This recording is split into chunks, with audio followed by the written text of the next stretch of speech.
Hi guys, Mike Kobal here. Today we will take a look at this setup right here on my A7rII.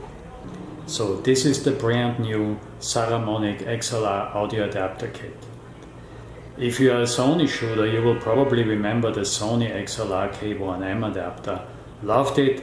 However, it can only be connected via the multi-interface shoe.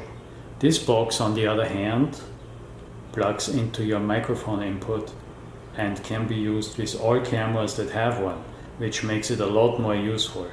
The user interface is quite nice. Gain control knobs are recessed, 48 volt phantom power supplied by a 9 volt battery.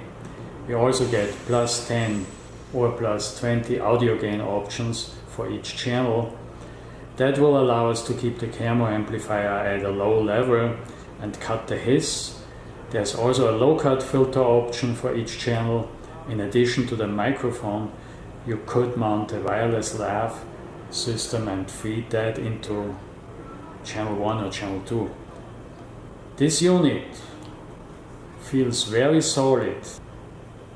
The microphone clamp appears to be standard diameter and should take Sennheiser and Rode shotgun microphones. Cables and connectors look and feel solid. Now let's hear how it sounds compared to the built-in microphone.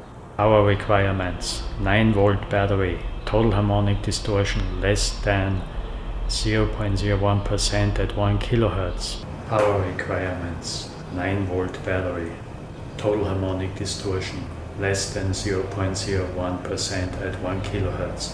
That's it for now, guys. I'll shoot my next project with this box and let you know how it goes. I'll be back.